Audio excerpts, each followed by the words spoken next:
PR INOX வெளியிடும் மருதம் production தயாரிப்பில் மகாசேனா டிசம்பர் 12 முதல் உங்கள் அபிமான திரையரங்குகளில். இயற்கையான டேட்ஸ், பாதாம், பிஸ்தா, கேஷு அண்ட் ஹனி கொண்டு தயாரிக்கப்பட்ட lion date nut bites. Merry Christmas and Happy New Year from the Chennai Silks. Let the celebrations begin.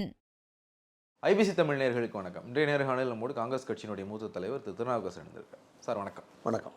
ஒரு இன்டாக்டாக இருந்த கூட்டணி திமுக கூட்டணி தான் அப்படிங்கிற பேச்சு மாறி இன்னைக்கு திமுக கூட்டணியில் தான் நிறைய பிரச்சனைகள் இருக்குது அப்படிங்கிற மாதிரியான செய்திகள் வர தொடங்கி இருக்குது. அது காங்கிரஸ் கட்சி ஒரு வகையில் காரணமாகவும் இருந்திருக்கு. உண்மையிலேயே அவங்க கூட்டணி என்ன நடந்துகிட்டு இருக்கு? சரி, இது நீங்கள் சொன்ன மாதிரி இன்டாக்டாக இருந்த கூட்டணி இப்போவும் இருக்கிற கூட்டணி தான். என்னை பொறுத்த வரைக்கும் நீங்கள் சொன்ன மாதிரியே செய்திகள் தான். மற்றபடி எல்லா செய்திகளும் உண்மையான செய்திகள்னு சொல்ல முடியாது இப்போதைக்கு.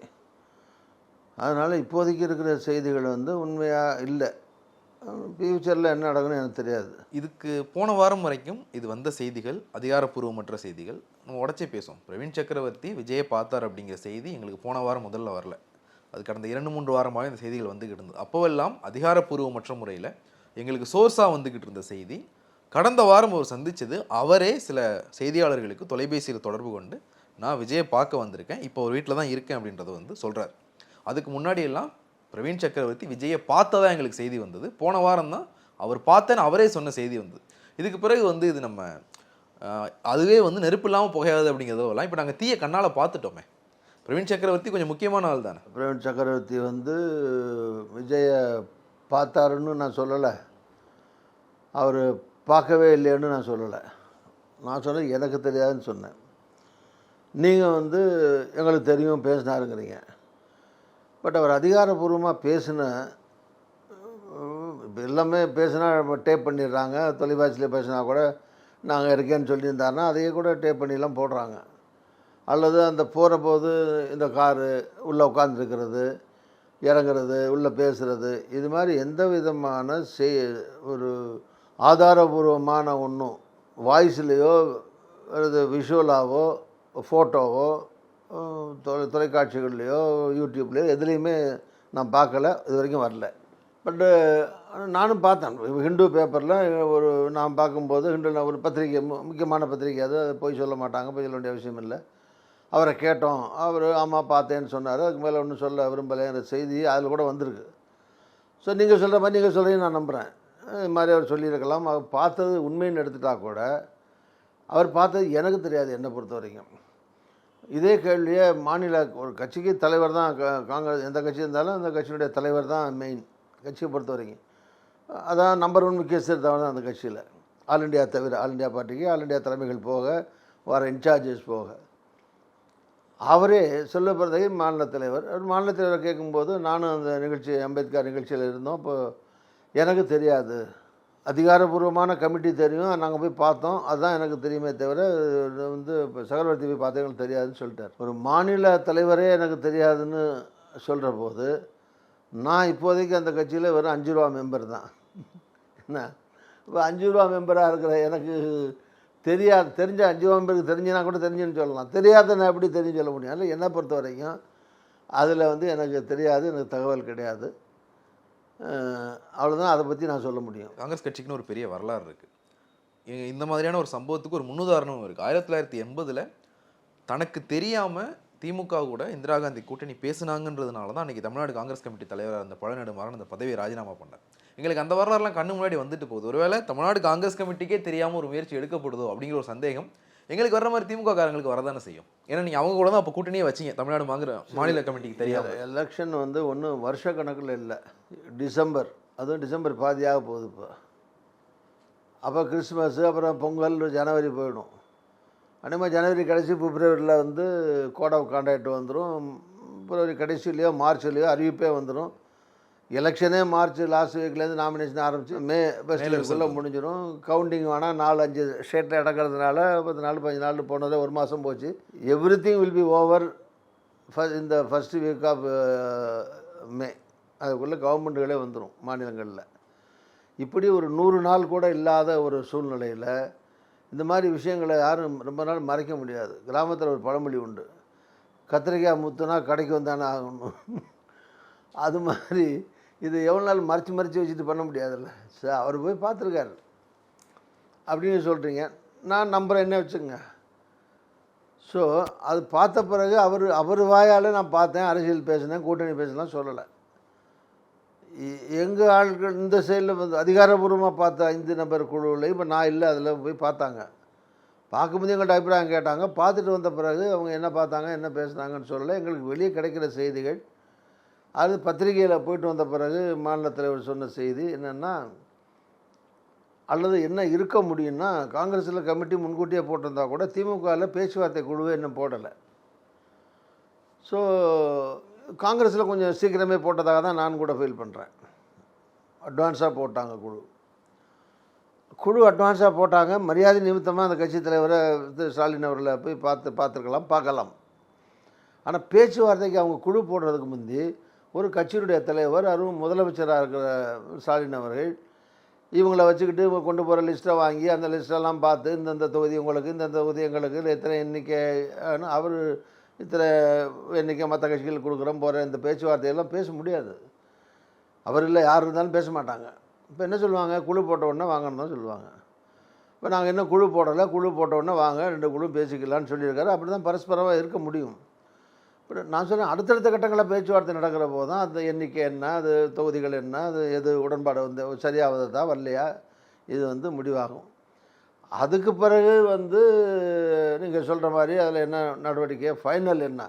இப்போ கட்சிக்குள்ளே கேட்டிங்கன்னா 2 வகையான கருத்தும் இருக்குது. இது ஒரு வெற்றி கூட்டணி, ஏற்கனவே MP MLA உள்ளாட்சி தலைவர் வெற்றி பெற்ற கூட்டணி. இந்த கூட்டணி அப்படியே இருக்கிற பட்சத்தில் வெற்றியும் சாதகமாக நடக்கக்கூடிய சூழ்நிலை, வெற்றி பெறக்கூடிய சூழல் கண்டிப்பாக இருக்குது. ஏன்னா அதிமுகக்குள்ளே சின்ன சின்ன சேதாரங்கள் இருக்குது. அங்கே அந்த கூட்டணி பிஜேபி இருக்குது. அதுக்குள்ளே மற்ற கட்சிகள்லாம் இன்னும் வெளியே நிறைய கட்சிகள் இருக்குது.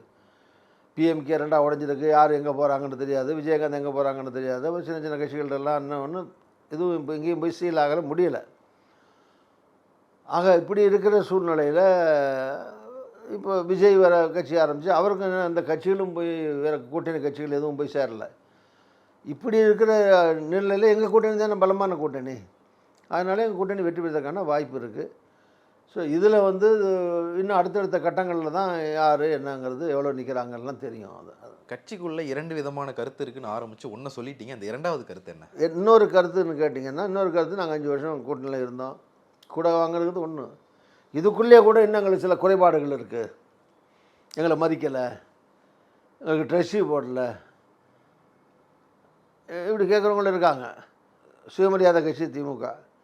இந்த ட்ரெஸ்ஸில் நாங்கள் கூட்டணி தானே ஒன்று கொடுக்கலாம்ல, ஒரு தேங்காய் முடி தானே கிடைக்க போகுது, அதை கூட ஏன் எங்களுக்கு கொடுக்க மாட்டேங்கிறாங்க அப்படின்னு கேட்குறாங்க. தொண்டர்கள் போகிற இடத்துல மற்ற இடங்கள் நானும் மற்ற தலைவர்களில் போகிற போது அங்கே இருக்கிற கீழே அபிப்பிராயம் கேட்டிங்கன்னா, என்னங்க கூட்டணியில் எங்களுக்கு என்ன நடக்குது, சரி ஒரு வேலை வருது, சொசைட்டிலேயோ உள்ளாட்சியிலையோ சத்துணவு பணியாளரோ இந்த மாதிரி சாதாரண IAS சென்ட்ரல் சர்வீஸ் கமிஷன் இல்லை, ஸ்டேட் சர்வீஸ் கமிஷனில் RDO DSP செலெக்ஷன் இல்லை, பரீட்சை எழுதி வரதில்லை, உள்ளூருக்குள்ளே தேர்தல் நடந்து மந்திரிகள் தலையிட்டு சிபாரிசில் போடப்படுற வேலைகள் இருக்குல்ல, நியமன பதவிகள் சின்ன சின்ன நியமிக்கிறது. அதில் இந்த மாதிரி விஷயங்களில் சரி அங்கே அந்த கூட்டணி கட்சி MLA சொன்னால் 2 போடுங்க, கூட்டணி கட்சிக்கார அங்கே ஒரு வட்டார தலைவர் சொன்னான்னா அங்கே அந்த வட்டாரத்தில் ஒரு 10 வருதா, அந்த வட்டாரத்தில் கேட்டால் அவன் சொல்கிறது 1 போடுங்க 2 போடுங்க, இது மாதிரி போட மாட்டேங்கிறாங்க இப்படிங்கிற அதிருப்தியாக எல்லோரும் சொல்கிறாங்க. அப்போ கூட்டணி என்ன பிரயோஜனம்?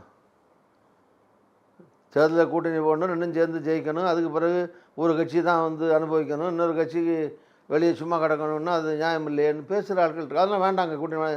இன்னும் சில பேர் ஜெயிக்குதோ தோக்குதோங்க 234 நிற்போங்க, MLA இல்லைன்னா என்ன 10-15 MLA வந்து என்ன ஆகிட போகுது, இல்லை இன்னொரு கட்சி இப்போ விஜய் வந்திருக்காரா, அவர் 50-60 கொடுத்தாருன்னா வாங்கிட்டு நிற்போம், ஜெயிச்சா ஜெயிக்கட்டும், தோத்தா தோக்கட்டும், இல்லை ஒருவேளை ஜெயிச்சு வந்தால் கூட்டணி மந்திரி தரேங்கிறாரு வரட்டும், இப்படி எல்லாம் பேச்சு இருக்க தான் செய்ய ஒரு கட்சியில். இந்த மாதிரி வந்து வெளியே பேசப்படுற விஷயங்களை தான் நான் சொல்கிறேன்.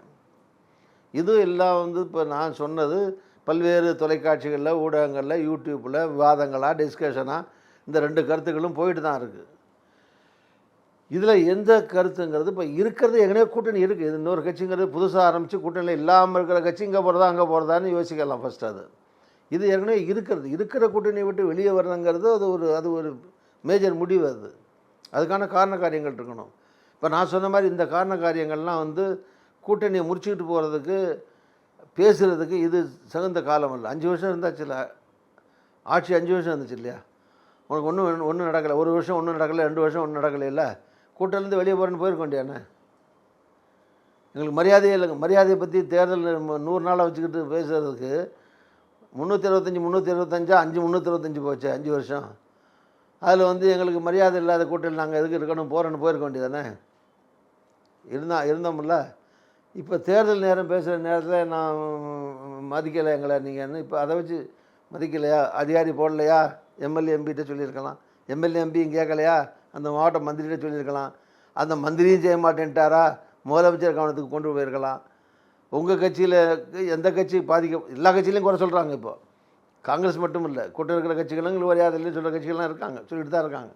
இப்போ அவங்களே அவங்க கட்சி தலைவர்கிட்ட சொல்லி இந்த பிரச்சனையை வந்து சிஎம் கவனத்துக்கோ கட்சி தலைவர் கவனத்துக்கோ கொண்டு போய் பரிகாரம் அப்போ தேடி இருக்கணுமே தவிர, இது பரிகாரம் தேடுற நேரமோ அதை வச்சுக்கிட்டு பழி வாங்கிக்கிற நேரமோ அல்ல இந்த நேரம். இந்த தேர்தலில் இப்போ வெற்றி முக்கியம். வெற்றியை மட்டும் இலக்காக வச்சு ஏற்கனவே கூட்டம் இருக்கிறதுனால ஒரு தடவைக்கு 10 தடவை யோசித்து தான் அந்த முடிவு எடுக்கணும். அது இறுதி முடிவு வந்து காங்கிரஸ் தலைமை தான் எடுக்கணும். அவ்வளோதான் என்னால் சொல்ல முடியும். இல்லை, நீங்கள் ஒரு நெடிய அனுபவம் இருக்கிற ஒரு அரசியல்வாதி, உங்களுடைய வார்த்தைகள் எல்லாத்துலேயுமே வந்து எனக்கு இன்னொரு அர்த்தமும் தெரிஞ்சுக்கிட்டே இருக்குது. முதல்ல வந்து இப்போதைக்கு இவ்வளோதான், இப்போதைக்கு நாங்கள் இந்த கூட்டணியில் இருக்கோம் அப்படின்றத வந்து முதல்ல பயன்படுத்தினீங்க. இந்த கடைசி கேள்விக்கான உங்களுடைய பதில் வந்து காங்கிரஸ் கட்சிக்குள்ளே இருக்கிற திமுக கூட்டணி விட்டு வெளியில் போகணும் அப்படிங்கிற குரல்களுக்கு பதில் சொல்கிற மாதிரி இருக்குது. காங்கிரஸ் கட்சியை பற்றி ஒரு விமர்சனம் இல்லை ஒரு பார்வை உண்டு. தமிழ்நாடு காங்கிரஸ் கமிட்டிக்குள்ளே எப்போவுமே திமுக ஆதரவணின்னு ஒரு அணி இருக்கும், அதிமுக ஆதரவணின்னு ஒரு அணி இருக்கும் அப்படின்றது வந்து அதுக்கு சில தலைவர்களை கூட பட்டியலிடுவாங்க. இவங்கெல்லாம் திமுக ஆதரவு தலைவர்கள், இவங்கெல்லாம் அதிமுக ஆதரவு தலைவர்கள் அப்படின்னு. இன்னைக்கு தமிழ்நாடு காங்கிரஸ் கமிட்டிக்குள்ளே திமுக ஆதரவணி ஒன்று, தாவேக ஆதரவணி ஒன்று வந்துருச்சோ? இல்லை, அது காங்கிரஸில் மட்டும் இல்லை, அதில் எல்லா கட்சிகள்லையுமே 2 கருத்துக்கும், இவட போகலாம் அவரோட போகலாம் தனியாக போகலாம். இப்போ சீமான் கருத்துலேயே கூட ஏன் நின்று வரிசை நின்று தோத்துக்கிட்டே இருக்காமே, ஏதாவது ஒரு கூட்டணி போட்டு ஒரு 10 எம்எல்ஏ வந்தாங்க அப்படின்னு நினைக்கிறவன் இருக்கவே மாட்டானா. கடைசியில் சீமானுக்கு தலைவங்கிற முறையில் அவர் எடுக்கிற முடிவை ஏற்றுக்குவாங்க. ஆனால் அந்த மாதிரி கருத்தே அங்கே இல்லை, கருத்து ஓட்டமே இல்லைன்னு சொல்ல முடியாது. ஏன் புதுசாக வந்த விஜய்கிட்ட கூட போய் கொஞ்சம் ஒரு அண்டர்ஸ்டாண்டிங் போட்டு வாங்கி நின்று பார்ப்போமே. இல்லை, எல்லாருமே இந்த மாதிரி ஃப்ளூயிடாக இருக்க சுச்சுவேஷனில் ஏதோ ஒன்றில் சேர்ந்து நின்னான்னு, அல்லது இன்னார் தான் நமக்கு பிரதான எதிரி வரக்கூடாது, அதுக்காக பலவீனப்படுத்துறதுக்காக இன்னொரு சேரலாம், இப்படிலாம் கருத்து எல்லா கட்சிகளையும் இருக்க தான் செய்யும். அதே மாதிரி காங்கிரஸ்லேயும் இருக்குது. அது இப்போ மட்டும் இல்லை, காலகாலத்தில் இருக்கலாம். காலகாலத்தில் இதே கருத்து 2 வகையான கருத்து இருந்திருக்கலாம். கட்சிக்குள்ளேயே சில பேர் பிராண்ட் பண்ணப்படுவாங்க. ஸோ இவர் ரொம்ப திமுக ஆதரவாளருங்க, இவர் இப்படி தாங்க பேசுவார் அப்படின்னு. அப்படி இவர் இல்லைங்க, எப்போவுமே ஒரு திமுக எதிர்ப்பாளருங்க, இவர் அதிமுக ஆதரவாளருங்க, இவர் அதிமுக எதிர்ப்பாளருங்க, இப்படியே இருக்கும். ஆனால் கடைசியில் அல்டிமேட்டாக தலைமை தானே முடிவு எடுக்கணும். அதனால் தலைமை எடுக்கிற முடிவுக்கு கட்சியில் இருக்க எல்லாரும் கட்டுப்பட்டு தான் ஆகணும், கட்டுப்படுவாங்க, கட்டுப்படணும். இப்போது நீங்கள் ஒரு சொன்னீங்க இல்லையா, இவர் வந்து திமுகவுக்கு ஆதரவாக இருப்பார், இவர் திமுகவுக்கு எதிராக இருப்பார் அப்படிங்கிற விஷயங்கள் கூட்டணிக்கு போகும்போது, இப்போ திமுக கூட்டணிக்கு போகும்போது இவர் திமுகவுக்கு எதிராக இருப்பார் அப்படின்னு சொல்லிட்டு சில நேரங்களில் வந்து கூட்டணி தலைமையில் இருக்கிற கட்சிக்கு எதிர்நிலைப்பாடு உள்ளவங்களுக்கு சில விஷயங்களை பண்ணக்கூடாது அப்படின்னு சொல்லிட்டு கூட்டணி தலைமை அந்த கூட்டணியில் இருக்கிற கட்சிக்கு சொன்னதாக சொல்லுவாங்க. நான் உங்களை வச்சு ஒரு உதாரணம் சொல்கிறேன். 2004 உங்களுக்கு புதுக்கோட்டை தொகுதியை கொடுக்கக்கூடாது அப்படின்னு சொல்லிட்டு பாஜக தலைமையை ஜெயலலிதா கேட்டாங்க அப்படிங்கிற விஷயங்களும் உண்டு. அது நடக்கவும் செஞ்சது. ஆமாம், இப்போ 2004 வந்து நான் மந்திரியாக இருக்கேன், சும்மா கூட இல்லை. மந்திரியாக இருந்த உங்களுக்கு அந்த தொகுதியை கொடுக்கக்கூடாது, மோதிர சின்னம் இண்டிபெண்டன்ட் சிம்பிளில் நின்று தனி கட்சி சார்பில் நின்று ஜெயிச்சு வந்தேன். உங்களுக்கு வந்து தொகுதியை கொடுக்கக்கூடாது ஜெயலலிதா வந்து நிபந்தனை விதிச்சாங்க. நீங்கள் இந்தியாவில் எங்கே வேணாலும் கொடுங்க, நான் தமிழ்நாட்டை கொடுக்க மாட்டேன். ஏன்னா அவங்க காரணம் ஏற்கனவே 2-3 தடவை உடச்சிக்கும் போது என் கட்சியெல்லாம் ஆளுகளை கூட்டி போயிட்டாரு. இப்போ பக்கத்தில் விட்டால் இன்னும் கொஞ்சம் பேரை கூட்டி போயிட்டாரு, கொடுக்க மாட்டேன்னு உறுதியாக இருந்தாங்க. வெங்கையா நாயுடு வந்து பேசியும் மாட்டேன்ட்டாங்க. அதுக்கப்புறம் என்ன பிஜேபி வந்து மத்திய பிரதேசத்தில் எம்பி ஆக்கணும், இதெல்லாம் நடந்த கதை தான் இருக்குது. ஸோ இது வந்து நீங்களே ஒரு நல்ல உதாரணமாக இருக்கும். அப்போ நடந்தது, இப்போவும் நடந்திருக்கு. இப்போ வந்து அப்படி நடக்கலைன்னாலும், ஏன்னா நான் ஜெயிச்ச திருச்சியில் ஏறக்குறைய 6-7 லட்சம் ஓட்டு வாங்கி ஜெயிச்சு வித்தியாசம், மெஜாரிட்டியில் நல்ல மெஜாரிட்டியில் ஜெயித்தேன். 4,60,000 ஓட்டு வித்தியாசமே ஜெயித்தேன். அந்த காங்கிரஸுக்கு இருந்த தொகுதி இன்னொரு கூட்டணி கட்சிக்கு போயிடுச்சு. எனக்கு வாய்ப்பு இல்லை, பேசாமல் தான் இருக்கேன். அது என்ன முடியும், அரசியல் நேரம் சில நேரத்தில் சந்தர்ப்ப சூழ்நிலைகள் அமையிற போது அதை பொறுத்துக்கிட்டு இருக்கிறது இல்லாதது அவங்க மனநிலையை பொறுத்தது இல்லை. இப்போ நான் இந்த கேள்வி எதுக்காக கொண்டு வந்தேன் அப்படின்னா, இப்போ ஒருவேளை திமுக கூட கூட்டணி உறுதியாயிருச்சுன்னு வைங்களேன், இப்போ தாவேக்கா கூட கூட்டணிக்கு முயற்சி பண்ணவங்க யாருன்னெல்லாம் வந்து இப்போ எங்களுக்கு தெரியும் போது எல்லாமே வந்து உளவுத்துறை கையில் வச்சிருக்க திமுகவுக்கு தெரியாமல் இருக்காது. இப்போ அவங்க போட்டியிடுற தொகுதிகளில் ஒருவேளை வந்து திமுகவினரே சரியாக பணியாற்றாமல் போகிறது கூட்டணியுடைய வெற்றி வாய்ப்பை பாதிக்காதா? சரி, அதுக்காக திங்கிங் ப்ராசஸே இல்லாமல் எல்லோரும் சைபராக இருக்க முடியாது. யோசிக்கிறதே தப்புன்னு சொல்ல முடியாது, அல்லது அவங்க யோசனையின்படி அவங்க செயல்படுறது தப்புன்னு சொல்ல முடியாது. அது மாதிரி கோபதாபங்களில் ஒரு வேலை பெரும்பாலான ஒரு அரசியல் தலைவர்கள் கட்சிகளில் வந்து இந்த மாதிரி நடக்கவே நடக்காதுன்னு சொல்லலை. அப்படி கேட்டால் நீங்களே சொல்லுவீங்க, இப்போ ஜெயலலிதா உங்களுக்கு வந்து கோபத்தில் தானே தரமாட்டேன்னாங்க அப்படின்னு. இப்போ வந்து எனக்கு நான் சொன்னேன், திருச்சியில் எனக்கு வந்து இன்னொரு கட்சி கொடுத்துட்டாங்க, எனக்கு கிடைக்கல. அது ஏதாவது உள்ளூரில் நடந்த கோபதாபங்களில் அந்த மாதிரி மாறி வந்திருக்கலாம். அதை பற்றி முடிஞ்சு போச்சு, 2 வருஷம் ஆகுது, பேசி பிரயோஜனம் இல்லை. என் கட்சி காங்கிரஸ் கட்சி வாங்கின 10 சீட்டில் எங்கேயாவது ஒன்று கொடுத்துருக்கலாம்ல. அதை நான் யார்கிட்ட போய் சொல்கிறது? கோயிலில் போய் சொல்ல முடியும்? எங்கள்கிட்ட தான் சொல்லணும். உங்கள்ட்ட தான் சொல்ல விட்டாங்க இல்லையா? ஸோ அதை பற்றி நான் இப்போ எனக்கு அதில் எனக்கு வருத்தம் இருக்குது, வருத்தம் இல்லைன்னு சொல்ல முடியாது. அந்த வருத்தம் எல்லை மீறிச்சுன்னா நான் என்ன வேணாலும் பண்ணிட்டு போயிருக்கலாம். பட் அது நான் வந்து அடங்கிக்கிட்டு சரி பரவாயில்ல அப்படி தான் இருக்கேன் இல்லையா? அதை வந்து இப்போ எனக்கு என்ன, எனக்கு ஒரு நீதியோ அநீதியோ பண்ண வேண்டியது என்னுடைய தலைமை. அதே மாதிரி அந்த கட்சியும் ஒரு கட்சியினுடைய தலைவருங்கிறவரில் பெரும்பாலும் எல்லா தலைவர்களும் ஜெயலலிதா ஒன்ஸ் அப்படின்னா பண்ணிட்டாங்கிறதுனால, ஒரு சம்பவம் நடந்துச்சுங்கிறதுனால ஜெயலலிதாவுக்கு மாற்று கருத்து உள்ளவங்களையெல்லாம் அங்கே நின்றவங்களையெல்லாம் தோக்கடிச்சாங்கன்னு சொல்ல முடியாது. அதே மாதிரி திமுகவிலையும் சில பேர் மேலே வருத்தம் இருக்கலாம். வருத்தம் இருக்கிறதுனால அவங்க நின்னாங்கன்னா அவங்கள தோக்கடிச்சிடுவாங்க அப்படின்னு சொல்ல முடியாது. இப்போ உதாரணமாக போன தடவை கரூரில் வந்து ஜோதிமணி வந்து உள்ளூர் மந்திரிக்கும் அவங்களுக்கும் பிரச்சனை இருந்துச்சு, உண்ணாவிரதம்லாம் இருந்து ஆர்ப்பாட்டம் இருந்து பெரிய பிரச்சனைலாம் நடந்தது. இப்போ ஜோதிமணிக்கு சீட்டு முதல்ல இருக்கா இல்லையாலாம் நடந்தது. கடைசியில் சீட்டு அறிவித்த பிறகு ஜோதிமணி ஜெயிக்க தானே வச்சாங்க, தோக்கடிக்க வச்சு. இப்போ திமுக மீது அங்கே ஜெயிக்க முடியுமா? காங்கிரஸ் திமுக இல்லாமல் காங்கிரஸ் மட்டும் ஜெயிச்சிருக்க முடியாத.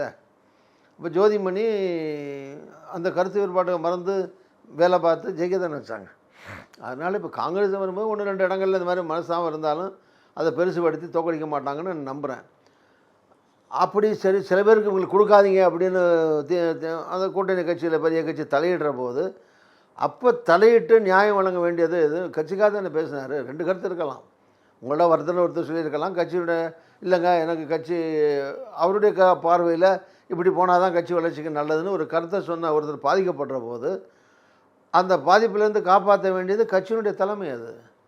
அதில் கட்சி தலைமை தவறக்கூடாது. ஓகே, இப்போது இதில் தலைமைக்கு ஒரு கருத்து இருக்கலாம், அது போக லோக்கலில் இருக்கிறவங்களுக்கு ஒரு கருத்து இருக்குல்ல. நீங்கள் கரூர் உதாரணம் சொன்னீங்க, நான் விருதுநகர் உதாரணம் சொல்கிறேன். 2024 மக்களவைத் தேர்தல் அப்போவே அதிமுகவோட கூட்டணி போகிறதுக்கான ஒரு முயற்சி காங்கிரஸில் எடுக்கப்பட்டது. அதை முன்னெடுத்தவர் மாணிக்கம் தாகூர் அப்படிங்கிற விஷயம் வந்து பரவலாக பேசப்பட்டது.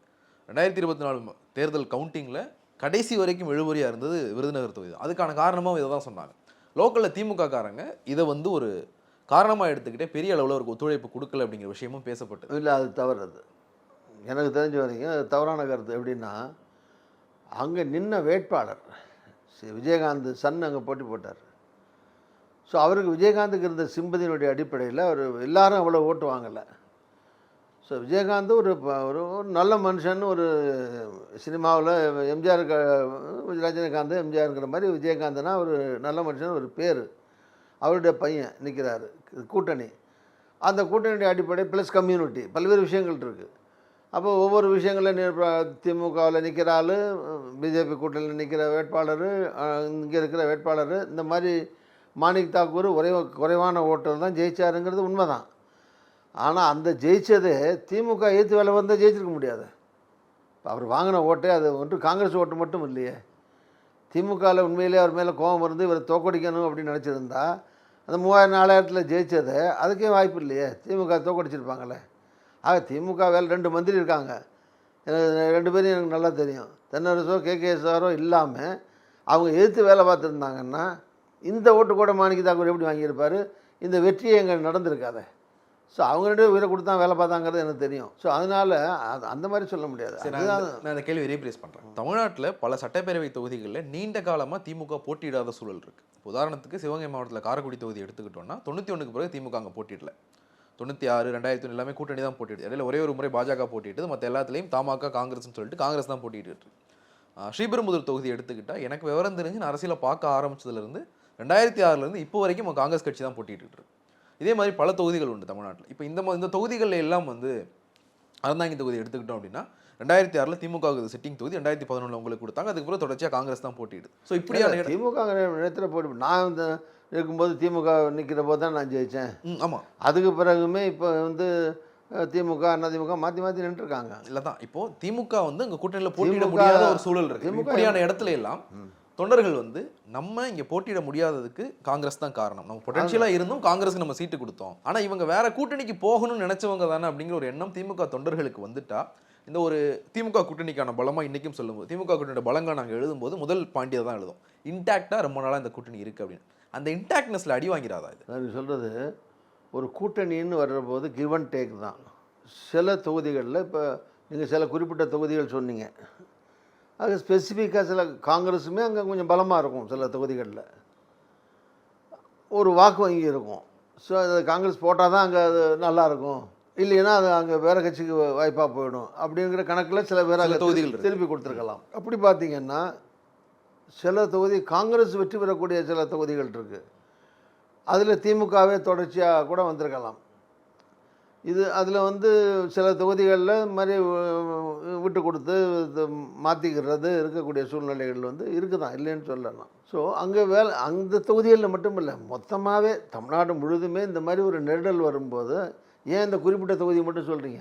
உதாரணம் எல்லா தொகுதியுமே இப்போ 25 30 40 50 கூட நிற்கட்டும், ஒரு ஒரு கசப்பில் போய் தேர்தல் நடந்துச்சுன்னா அங்கே ஒரு கசப்புணர்ச்சி வராதாங்கிறது நியாயமான கேள்வி தான். உதாரணத்துக்கு 2011 இருக்குது, அது 2011க்கு அது மட்டும் காரணம் இல்லை, ஆனால் அது ஒரு பெரிய காரணமாகவும் இருந்ததுன்ற சொல்லணும். இல்லைனா காங்கிரஸ் 5 தொகுதியோடு நின்றுக்காதுன்றது என்னுடைய நம்பிக்கை. அது அன்னைக்கு அந்த தேர்தல் அது ஒருத்தர் எதிர்த்து வேலை பார்த்ததுனாலேன்னு சொல்ல முடியாது. அந்த நேரத்தில் தேர்தல் சூழ்நிலை, ஆட்சி மாற்றம், யாருக்கு ஆட்சி வரணுங்கிறதுக்காக மக்கள் ஓட்டு போடுறது எல்லாம் இருந்தது இல்லையா? இப்போ ஜெயலலிதா எல்லாம் இருந்தது, ஜெயலலிதா இது ஒரு பெரிய காரணம்ன்றதை நம்ம ஒத்துக்க தான் வேணும். ஜெயலலிதா உயிரோடு இருந்த நேரம், அப்போ ஜெயலலிதா வரணும்னு நினச்சி மக்கள் போட்டிருக்கலாம். அந்த மாதிரி பல காரணங்கள் சொல்லலாம். இப்போதைக்கு நீங்கள் வந்து அந்த மாதிரி இருக்கும்போது அதை வந்து அவங்கள கட்டுப்படுத்தி அந்த மாதிரி இருக்கிற அபிப்பிராயங்களை, மன வருத்தங்களை போக்கி அவங்கள உற்சாகப்படுத்தி வேலை பார்க்க வைக்க வேண்டியது அந்த கட்சி தலைவருடைய கடமை.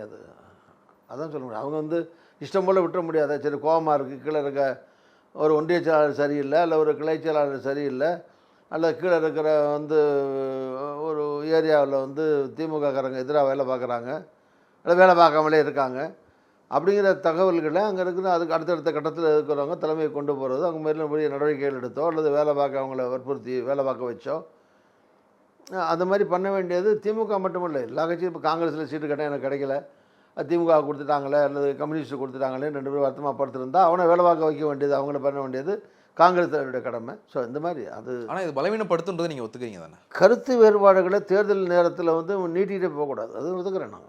கருத்து வேறுபாடு பிரச்சனையோ வந்து நீங்கள் வந்து ரொம்ப நாள் வந்து ரகசிய விளையாட்டு விளையாட முடியாது. அது தேர்தல் நேரத்தில் 100 நாள் வச்சுக்கிட்டு வந்து ரகசியமாக விளையாடக்கூடாது. ஓப்பனாகவும் இருக்கா, இல்லை திமுகவாக இருந்தாலும் சரி, காங்கிரஸாக இருந்தாலும் சரி, அதில் இருக்கிற மற்ற கட்சிகளாக இருந்தாலும் சரி, நான் இவ்வளோ எதிர்பார்க்குறோம். நாங்கள் மட்டும் இல்லை, திமுகவும் காங்கிரஸ் மட்டும் விட்டுருங்க, மற்ற கட்சிகள் இல்லை, எல்லாருமே எதிர்பார்ப்பு அதிகமாக இருக்குது. மற்ற கட்சி இருக்குல்ல, எல்லோரும் கூட தானே கேட்குறாங்க. கூட இல்லை, கிடைக்கல, அதே சீட்டு தான் கிடைக்குது, இல்லை அது குறைச்சி கிடைக்குது, இல்லை நான் 10 கூட கேட்டால் 2 தான் கிடைக்குது, 1 தான் கிடைக்குது, ஏதோ ஒன்று இருக்கிறதா இல்லையா? அதை இருந்துக்கிட்டே அவங்க 2 பக்கம் விளையாண்டுக்கிட்டு இருக்க முடியாது. ஸோ அது வந்து இது ரொம்ப நாள் நீடித்தா மனக்கசப்பு வரும், நானும் ஒத்துக்கிறேன். இது ரொம்ப நாள் இந்த மாதிரி மறைமுக விளையாட்டுகள்லாம் பண்ண முடியாது, பண்ணக்கூடாது. என்ன கேட்டால் அது ஒரு காலக்கெடுவுக்குள்ளே அது உண்டா இல்லையாங்கிற முடிவு பண்ணிக்கிட்டு அது வெற்றியோ தோல்வியோ அவங்க பாதையில் அவங்க சேர்ந்தா தனியாங்கிறத பயணிக்கிறத முடிவு பண்ணிடணும். அதில் வந்து காலந்தாழ்த்தி தேர்தல் நேரம் வரைக்கும் கன்ஃபியூஷன் கொண்டு போனால் கீழே அந்த கன்ஃபியூஷன் பிரதிபலிக்க தான் செய்யும். எனக்கு இந்த கேள்விக்கு பதில் சொல்கிறதுக்கு சரியான நபர் இன்னைக்கு காங்கிரஸ் நீங்கள் தான் நினைக்கிறேன். If I am not wrong, இன்றைக்கி காங்கிரஸ் இருக்கிற தலைவர்களில் நீண்ட நாட்கள் அதிகாரத்தில் இருந்த தலைவர், தமிழ்நாட்டை மையப்படுத்தி பார்க்கும்போது நீண்ட நாட்கள் அதிகாரத்தில் இருந்தது நீங்கள் தான். கூட்டணி ஆட்சி அப்படிங்கிறதும் காங்கிரஸ் கட்சிக்குள்ள ஒரு குரல் இருக்குது அப்படிங்கிறத நீங்களே ஒத்துக்கவும் செய்கிறீங்க. கூட்டணி ஆட்சி அப்படிங்கிற ஒரு டேர்ம் தமிழ்நாட்டுக்கு செட் ஆகும். ஆனால் திமுக அதிமுக 2 பேரும் ஒரே குரலில் சொல்கிறது கூட்டணி ஆட்சியை தமிழ்நாட்டு மக்களே ஏற்றுக்க மாட்டாங்க அப்படிங்கிறது வந்து அவங்க ரொம்ப ஸ்ட்ராங்காக சொல்கிறாங்க. வரலாற்று ரீதியான காரணங்களோட, அரசியல் ரீதியான காரணங்களோட நிறுவவும் செய்கிறாங்க. இது தமிழ்நாட்டுக்கு செட் ஆகுமா? இது வந்து கூட்டணி யுகம், கூட்டணி ஆட்சி யுகம்னு சொல்ல முடியாது. கூட்டணி யுகம்னா கட்சிகள் தனித்தனியாக நின்று வெற்றி பெற முடியலை. அகில இந்திய அளவில் சரி, இப்போ காங்கிரஸ் வரிசையாக நீங்கள் காங்கிரஸ் பீரியட்லேயும் நீங்கள் எடுத்தீங்கன்னா ஆஃப்டர் ராஜீவ் காந்தி மரணத்துக்கு பின்னாடி நரசிம்மராவாக இருக்கட்டும், அதுக்கு பின்னாடி வந்த மன்மோகன் சிங்காக இருக்கட்டும், அதுக்கு பிறகு இந்த பக்கத்தில் பிஜேபியில் வாஜ்பாயாக இருக்கட்டும், இன்றைக்கி இருக்கிற மோடியாக இருக்கட்டும், இன்றைக்கி வரைக்கும் கூட்டணி தான் அகில இந்திய லெவலில் அது மஸ்ட்டுன்னு ஆகிடுச்சு. அதே மாதிரி கூட்டணி மந்திரி சபையில் அப்படி ஒரு சூழ்நிலை ஏற்படும்போது ஏற்றுக்கிறாங்க. கூட்டணி போட்டு தான் நிற்கிறாங்கன்னு சொல்ல வந்தேன். கூட்டணி கட்சிகள் சேர்த்து தான் நிற்கிறாங்க. அது மாதிரி தான் மாநிலத்துக்கு மாநிலம் எல்லா மாநிலத்துலேயும் நிற்கிறாங்க. பெரும்பான்மையாக வந்துட்டாங்கன்னா அவங்களே வச்சுக்குவாங்க. பெரும்பான்மை இல்லாமல் போய் ஒரு அவசியம் ஏற்பட்டுச்சுன்னா சேர்த்துக்கிறாங்க. பெரும்பான்மை அவசியம் இல்லைனாலும் சில பேர் மந்திரி கொடுத்து வச்சுக்கிறாங்க. ஆனால் தமிழ்நாடு பொறுத்த வரைக்கும் இதில் எந்த தேர்தல்லையும் இது கூட்டணி ஆட்சின்னு முன்னிலைப்படுத்தி போய் வெற்றி பெறல. ஒரே ஒரு முறை திமுக காங்கிரஸ் 80 வந்தது, முன்னிலைப்படி தோல்வி அடைஞ்சது. இந்த 50 போட்டதை மக்கள் ஏற்றுக்கல. அது கரெக்ட், ரைட். அந்த மாதிரி அதுக்கு பின்னாடி யாரும் அந்த விஷ பரீட்சையில் போகிறதில்ல. இப்போ எனக்கு தெரியும் 77 எம்பி தேர்தலில் காங்கிரஸ் அதிமுக கூட்டணி இருந்தது. அந்த கூட்டணியில் மாபெரும் வெற்றி 2 தான் திமுக ஜெயிச்சது, பாக்கியெல்லாம் காங்கிரஸும் அதிமுகவும் ஜெயிச்சது. அதுக்கு முன்னாடி சப்சிக்வெண்ட்டாக எம்எல்ஏ தேர்தல் வந்தது. இதே மாதிரி காங்கிரஸ் 50 கூட்டணி மந்திரி சபை இதெல்லாம் கேட்டாங்க. அது எம்ஜிஆர் தலைவர் முடியான்ட்டார். அது ஒரு பெரிய ரிஸ்க்கு தான். அது ஃபஸ்ட் டைம் போகிறாரு. கூட்டணியில் போயிருந்தால் வெற்றி எம்பி மாதிரி அது வெற்றி உறுதி. ஆனால் அது ஜெயிச்சாலும் பரவாயில்ல, தோத்தாரும் பண்ணால் தனியாக போகிறதுன்னு முடிவு எடுத்து போனார் இல்லையா? ஜெயிச்சிட்டாரு, முதலமைச்சர் ஆகிட்டார். ஸோ அது மாதிரி இப்போ ஒரு கட்சி நீங்கள் அவ்வளவு சீக்கிரம் திமுகவை நீங்கள் இல்லை கூட்டணி மந்திரி சபைன்னு அவங்களை கேட்டிங்கன்னா என்ன கேட்டிங்கன்னா பிளைனாக காங்கிரஸ் தலைவர்களெல்லாம் விட்டுருங்க. ஒரு 50 வருஷம் அரசியலினுடைய அனுபவத்தில் அதில் தான் கேட்குறேன். ஒத்துக்க மாட்டாங்க அவங்க. மக்கள் ஒத்துக்குவாங்களா? கூட்டணி ஆட்சின்றதை தமிழ்நாட்டு மக்கள் ஏற்றுக்குவாங்க. முதல்ல அந்த கட்சியை ஒத்துக்க மாட்டாங்க, அப்புறம் மக்கள், அப்புறம் ரெண்டாவது. இல்லை, அவங்க மக்கள் தானே காரணமாக சொல்கிறாங்க. இல்லை, அது சரி, மக்கள்கிட்ட நீங்கள் அது போனால் தானே தெரியும். அது வேறு விஷயம். மக்கள் ஒரு அபிப்பிராயம். நீங்கள் ரொம்ப காலமாக தனி கட்சிகளே ஆட்சியில் இருக்காங்க. ஒருவேளை கூட்டணியாக ஒரு ஆட்சி வந்தால் இன்னும் கொஞ்சம் பரவலாக அதிகாரங்கள் பரவலாகும், வேலைகள் நல்லா கூட நடக்கலாம், ஒரு செக் அண்ட் பேலன்ஸ் இருக்குன்னு கூட மக்கள் மனோபாவத்தை பொறுத்தது அது மாறலாம். ஆனால் பொதுவாக எப்படி நீங்கள் சொல்கிற மாதிரி இது மக்கள்கிட்ட தமிழ்நாட்டு மக்களுக்கு ஏற்புடையதாக இருக்காது அப்படின்னு அந்த காரணத்தை சொல்லி அவங்க ஏற்றுக்க மாட்டாங்க, ஒத்துக்க மாட்டாங்க தான். இப்போ நம்ம ஆனால் அதுக்கு பிறகு அவங்க பெரும்பான்மையாக வந்துடுறாங்க. இஷ்டப்பட்டால் சரி 2 4 3 மந்திரி காங்கிரஸுக்கு கொடுக்குறேன் அப்படின்னா ஆந்திராவில் கொடுக்குற மாதிரி கொடுக்கலாம் இல்லையா? இஷ்டப்பட்டா இல்லை அப்படி ஒரு நிலை ஏற்பட்டுருது. சேர்த்துக்கிட்டு தான் அமைக்கணுங்கிற மாதிரி முந்தி வரலையா? கலைஞர் இருக்கிறதே வரலையா? அப்படி அப்படி வரக்கூடாது, அவங்க தனியாக வரட்டும். அதில் கூட்டணியில் இருந்துக்கிட்டு அவங்க சிறுபான்மையாக குறைச்சி தான் வரணும், அதில் நாங்களும் போய் மந்திரியாக ஆகிக்கிறணும்னு ஆசைப்படுறதே தப்பு. அப்படி நினைக்கிறதே சொல்கிறதே தப்பு. பேசிக்கிட்டு பண்ணிக்கிட்டு போகிறது வேறு. உள்ளே இருந்துக்கிட்டு பெரும்பான்மை கொடுத்துட்டு அவங்க குறைச்சி வரணும்னு ஆசைப்படுறது கேவலமான ஆசை. அது அதனால் அப்படி யோசிக்கக்கூடாது. பெரும்பான்மை நிற்கட்டும், பெரும்பான்மை வரட்டும். ஆனால் வரலாற்றில் நடந்த நிகழ்ச்சிகள் தான், எதுவே நடக்காதுன்னு சொல்ல முடியாது. அப்படி நடக்கக்கூடாது. அப்போ அது வேறு. ஆனால் இப்போ நீங்கள் நிர்பந்தப்படுத்தி அவங்கள ஒத்துக்க வைக்க முடியாது. நீங்கள் ஒரு ரீசனபிள் சட்டியில் இருந்தால் தான் அகப்பையில் வரும் பழமொழி. 234 தானே இருக்குது. அதில் நீங்கள் பக்கத்து மாநிலத்தில் கடன் வாங்கி சீட்டு கொடுக்க முடியாது. இப்போ போன தடவை 176 நின்னாங்க. எவ்வளோ வந்தாங்க? 126 தானே வந்தாங்க. 10 வருஷம் ஆட்சி. அதிமுக 10 வருஷம் இருந்து, எடப்பாடி 4 வருஷம் இருந்துட்டு அவர் தலைமையில் நடக்கிற போதே அவரும் கணிசமாக வந்துட்டார்ல. அப்போ 176ல் 170 வரலையே, 160 வரலையே, 126 தானே வந்தது. இப்போ நீங்கள் என்றைக்கே நாங்கள் எல்லா கட்சியும் இப்போ காங்கிரஸுக்கு ஒரு 50 கொடுங்க, ஏன்னா நாங்கள் 76ல் நின்றுருக்கோம், இல்லை 76 கொடுங்க. அப்புறம் காங்கிரஸுக்கு 76 கொடுத்தீங்கல்ல, நாங்கள்லாம் நாங்கள் கட்சி வளர்க்கலையா? திரும்ப அவர் சில பேர் அந்த கட்சிக்குள்ளேயே நாங்கள் காங்கிரஸோட பெரிய கட்சின்னு சொல்லிட்டு காலெலாம் இருக்குது. ஸோ அது மாதிரி சில கட்சிகள் நாங்கள் அப்புறம் அவர் திருமாவோட நாங்கள் இல்லையா மார்க்சிஸ்ட்டு, வைகோ நான் மட்டும் என்ன சின்ன கட்சியான்னு இப்படி இல்லாமல் ஆளுக்கு 10 10 15 அப்புறம் அவங்க என்ன 100ல் அனுப்பாங்க திமுக. அதனால் ப்ராக்டிக்கலாக யதார்த்தமாக பேசணும்ல. சரி, சில சீட்டுகள் பேசுகிறோம், கூட கேட்குறோம், ஒரு சில சீட்டுகள் கூட கொடுக்கலாம், ஒரு சில சீட்டுகள் மாற்றிக்கலாம், இந்த மாதிரி வரலாம். இது கிவ் அண்ட் டேக் மாதிரி பேசி முடிவு செய்ய வேண்டிய விஷயம்.